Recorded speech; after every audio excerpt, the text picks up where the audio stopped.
दुनिया के लोगों को शायद मालूम नहीं है, यह मार्गशीर्ष मास है। एक ऐसा महीना, यह मार्गशीर्ष मास एक ऐसा महीना है जिस महीने में आद्रा नक्षत्र के समय, शिव महापुराण की कथा कहती है कि आद्रा नक्षत्र में ब्रह्मा और भगवान विष्णु दोनों ने भगवान शंकर की दिव्य ज्योति शिवलिंग का प्रथम दर्शन किया था। ऐसा पवित्र मास मार्गशीर्ष मास।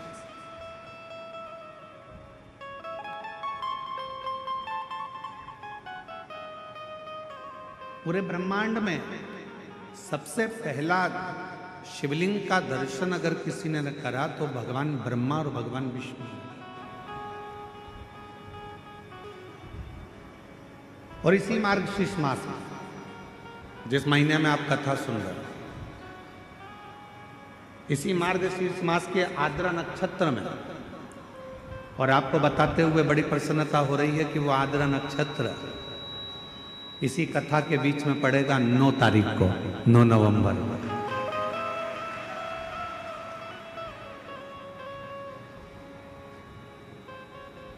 अब लगता है ना कि कवर्धा वालों ने कोई ना कोई ऐसा पुण्य जरूर करा है कि भगवान शंकर की कृपा तो हो रही है, साथ में ब्रह्मा की और नारायण की कृपा भी इन पर हो रही है, जो आद्रा नक्षत्र के समय पर ये पवित्र कथा को श्रवण कर।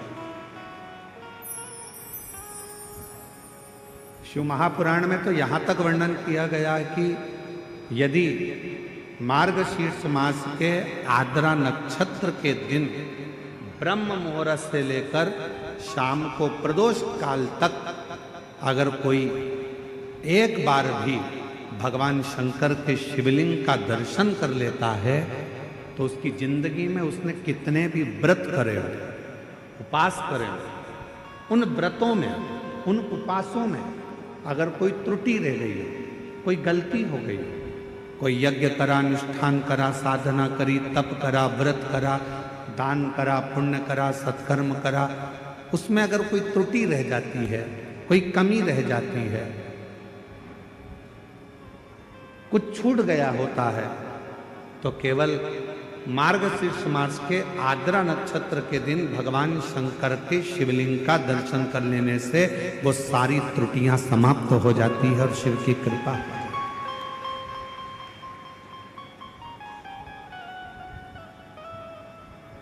अब कितनी बड़ी कृपा है भगवान शंकर जी की कि ये 5 दिन की जो कथा है, 6 तारीख से 10 तारीख तक जो हो रही है 5 दिन की कथा, उसमें बीच में 9 तारीख पड़ रही है। और उस 9 तारीख को मेरे शंकर भगवान की प्रथम ज्योति का दर्शन हुआ, शिवलिंग का दर्शन हुआ आद्रा नक्षत्र के दिन भगवान शिव।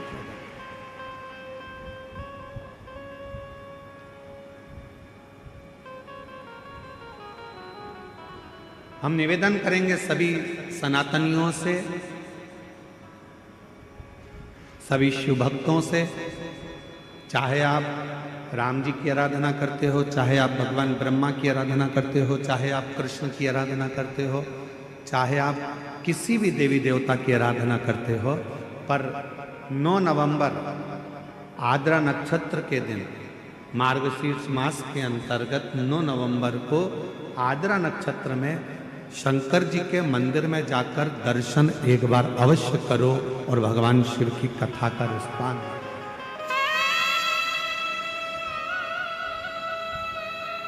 अवश्य।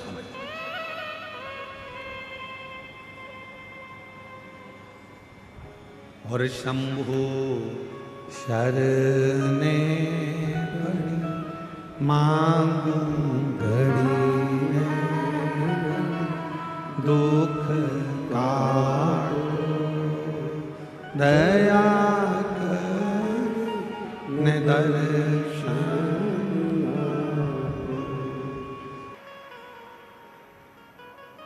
शिव महापुराण की कथा कहती है कि एक नंदी शंकर भगवान के शिवलिंग का मूल माना गया।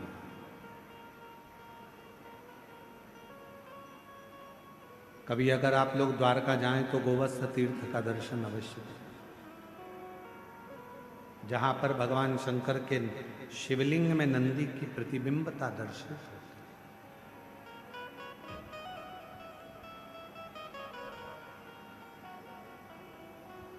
और ये केवल एक प्रसंग नहीं है।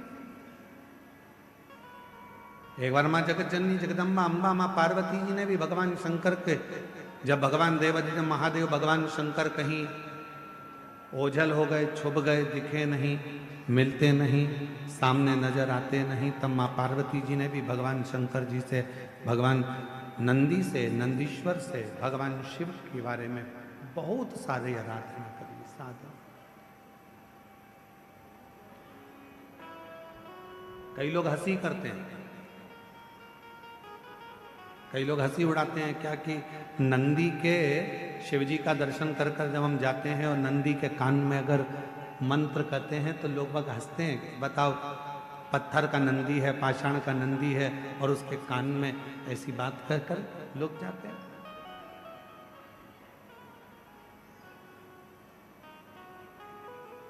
शिव महापुराण की कथा कहती है, अगर किसी नारी का गर्भ 2-3 महीने का होकर या 2-4 महीने का होने के बाद अगर गर्भ अवर्षण हो जाता है, बच्चा नहीं दे पाता है, फिर बच्चा ठहरता है, फिर बच्चा चले जाता है, गर्भ ठहर ही नहीं पाता है, उस नारी को नंदीश्वर महादेव का स्मरण करना चाहिए।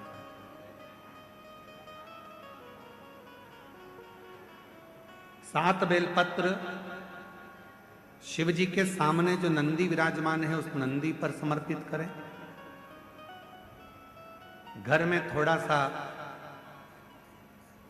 चावल पकाकर उसमें थोड़ा मूंग मिलाकर 1 बेलपत्र रखकर किसी भी दिन नंदीश्वर महादेव का स्मरण कर कर कोई वृषभ को, कोई बेल को, कोई नंदी को थोड़ा सा चावल, थोड़ा मूंग और 1 बेलपत्र रखकर उसको खिला दे, और उसके बाद जब गर्भस्थ धारण करते हैं फिर वो बच्चा समाप्त नहीं होता, पूर्ण बच्चा जन्म लेता है। और उसका भी कथा यहाँ, उसका भी पत्र यहाँ पर है, देखो उसका भी पत्र। कहीं बैठे हों तो आ सकते हैं। शंकर शंकर है, ओघड़दानी ओघड़दानी है। एक विश्वास, एक भरोसा, एक दृढ़ता शिव के प्रति। शिव महापुराण की कथा कहती है, भगवान शंकर का चरित्र कहता है, शिव तत्व कहता है। स्वयं मां जगतजननी जगदम्बा नंदी के पास बैठकर नंदी से अपने हृदय की बात कहती हैं।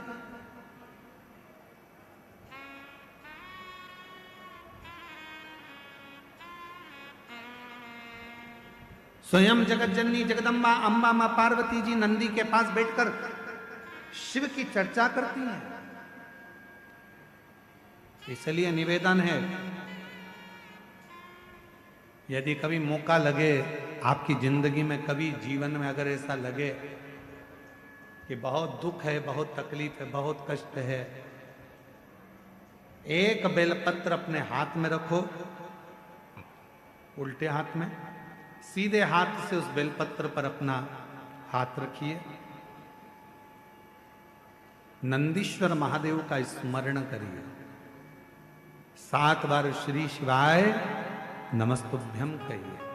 फिर उस बेलपत्र को सीधे हाथ में रहकर, जो नंदी शिवजी के मंदिर में है, दोनों सींग है, उस सींग के ठीक पीछे नंदी का उभरा हुआ भाग है, उस भाग पर नंदीश्वर शिवलिंग का स्मरण कर कर बेलपत्र को चढ़ा दो। इस डंडी का भाग पूंछ की ओर होना चाहिए, पत्ते का भाग मुख की ओर हो, और उस बेलपत्र को बाबा के चढ़ाकर, कितना भी दुख हो जिंदगी में, कितना भी कष्ट हो, नंदीश्वर महादेव का जब स्मरण आप करने लगते हो तो धीरे धीरे वो दुख कटना प्रारंभ हो जाता है, शिव हाथ पकड़ना प्रारंभ। नंदीश्वर शिव ओघड़दानी है।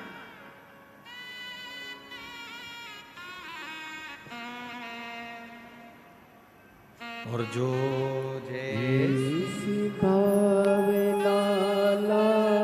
17 साल के बाद बच्चा हुआ है। एक बार जोरदार ताली बजाकर स्वागत।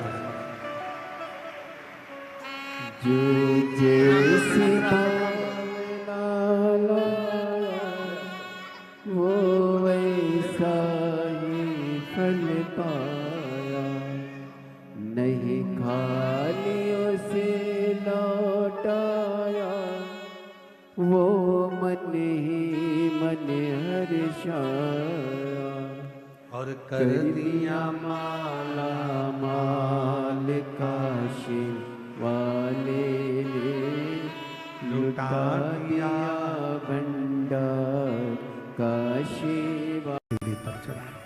शिव कृपा जो जैसी भावना लाया वो वैसा ही फल पाया, नहीं खाली उसे लौटाया, वो मन ही मन हर्षाया, और कर दिया माला माल काशी वाले ने, लुटा दिया भंडार काशी वाले ने, लुटा दिया भंडार काशी वाले ने, लुटा दिया भंडार काशी वाले ने, ओ कर दिया माला माल काशी वाले ने, लुटा दिया भंडार काशी वाले ने। जो जिस भावना से आए, जिस भाव से। राजन बलाहक राजा से सैनिक कर रहे, हिरण के झुंड में एक गाय का बछड़ा, गाय का बछड़ा बाण मत चला। वो गाय का बछड़ा मर जाए, तुमने बाण छोड़ा, मान लो हिरण को नहीं लगा और गाय के बछड़े को लग गया तो गाय का बछड़ा तो मर जाएगा, गाय के बछड़े के तो प्राण छूट जाए। बाण नहीं चलाने। राजा बलाहा के मन में आया, हिरण के झुंड में और गाय का बछड़ा, हाँ उसकी मां नहीं है क्या? गाय की बछड़े की माता नहीं है क्या? नहीं, बछड़े की मां गाय माता तो नहीं दिखी, गौ माता तो नजर नहीं है, पर बछड़ा जरूर दिखता है। चलो मैं चलकर देखो। बलाहक राजा आए और बलाहक राजा ने हिरण के झुंड को जो देखा तो हिरण का झुंड भागते भागते भागते भागते पेड़ों की छांव में झाड़ी में जाकर छुप गया। गाय का बछड़ा भी उसी में जाकर छुप गया। गाय का बछड़ा।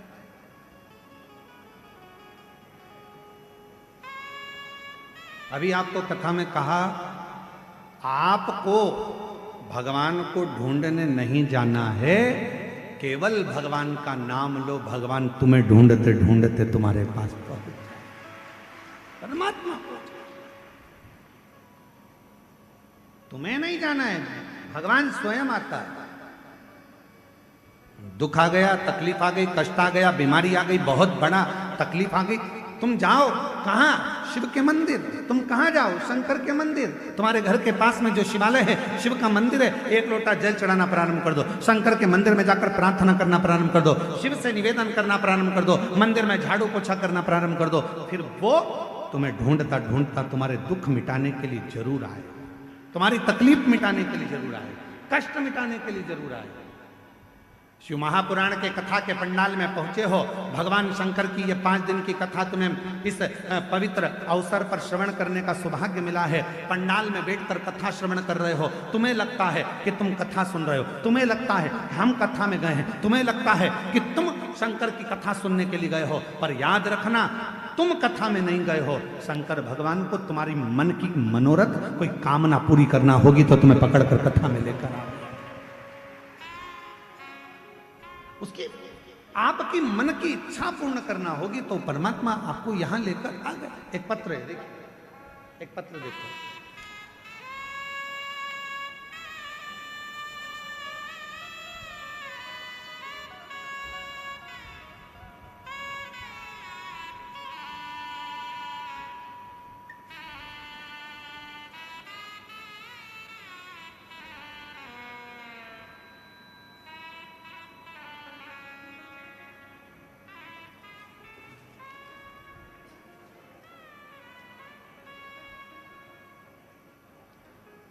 मेरा नाम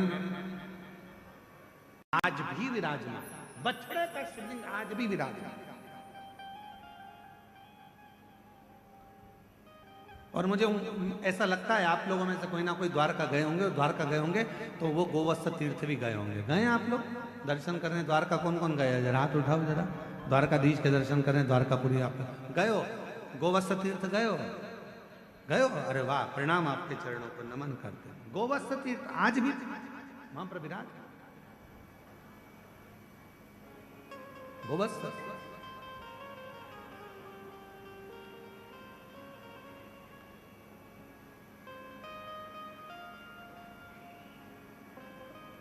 गाय के बछड़े में, स्वयं गाय के बछड़े से भगवान शिव का शिवलिंग प्रकट हो। गाय के बछड़े से भगवान शंकर का शिवलिंग।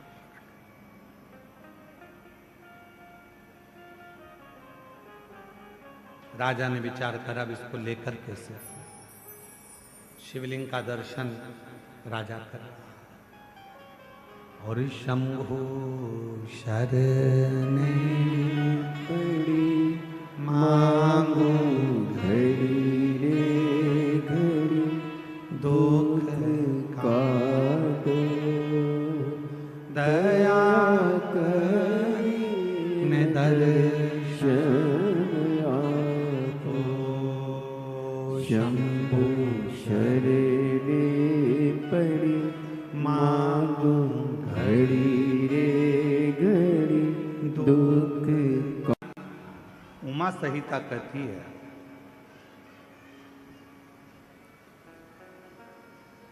कि शंकर भगवान के मंदिर में अगर कोई जल की व्यवस्था भी कर देता है तो उस जीव को कभी किसी नरक में